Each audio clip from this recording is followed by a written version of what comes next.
The Geological Survey was founded in 1907. It's actually in the Constitution, which is something we're kind of proud of. We have a large public service component to our job. So we have questions from citizens in Oklahoma, from various government agencies. The work has a long shelf life because you're doing fundamental description of rocks on the surface, underground. The Mewburn College was created in part to provide the opportunity for our students to have background and an opportunity to study both the engineering disciplines that relate to oil and gas and to rocks, fluid flow through rocks, and the geosciences. The Oklahoma Geological Survey actually fits into the college several ways. We run a very extensive rock core facility that is managed for the public, but also our students use that in some of their studies. One of the roles of a state geological survey like the Oklahoma Geological Survey is basic geologic mapping. The most useful kind of geologic map is at a scale of what we would call 1 to 24,000. Detailed enough for resource evaluation. Right now, one of the topics that's a large topic or a significant topic in the public view are earthquakes. We have earthquakes here in Oklahoma, sort of above what the background rate for the stable interior of the continent is. We have about 15 seismic stations spread around the state. These stations are basically really sensitive microphones, if you want to think of them like that. They don't listen for sound, they listen for sound inside the ground, which is a vibration, but it's not vibrating air, it's vibrating the rock. And so we see earthquakes from around the world with these instruments, but then also, of course, the earthquakes that occur here in Oklahoma. In my job as a hydrogeologist, I study groundwater mainly, but generally study water resources. In the state of Oklahoma, the primary use for groundwater is for irrigation, irrigated agriculture.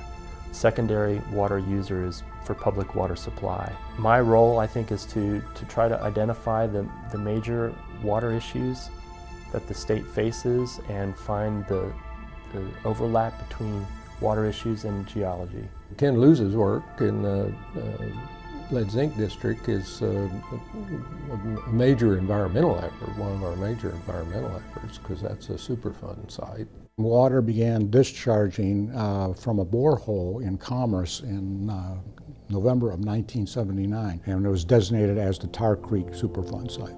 The governor formed a task force which included 24 state agencies, individuals, federal agencies, to come up with a plan to try to deal with acid mine drainage.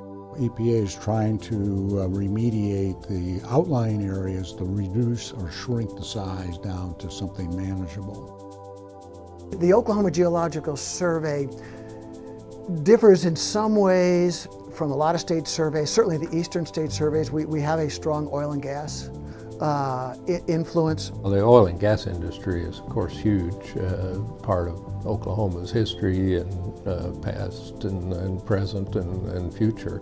We've learned lessons about maintaining these databases that for a while people aren't interested in a certain topic or a certain type of piece of data, then something happens and all of a sudden they're very glad that you have it. One thing I think it's important to know is that our work, and that of all state geological surveys, is available to the public. We try and make it available in hard copy, but in addition, of course, nowadays everything is available online. So, and it's available, at least from the Oklahoma Survey, free to the public. I know that the work that I'm doing is going to be improved upon in the future. That is the nature of geology. What I hope will happen is that they will look at the work we're doing and say, wow, they did a fine job on a general scale, but now I'm going to refine what they did in the same sense that we're refining what geologists did 40 years ago. The science of geology and geophysics, that is the foundation of what you do. It is the heart and soul of understanding planet Earth, and we live on planet Earth. We ought to be nice to it.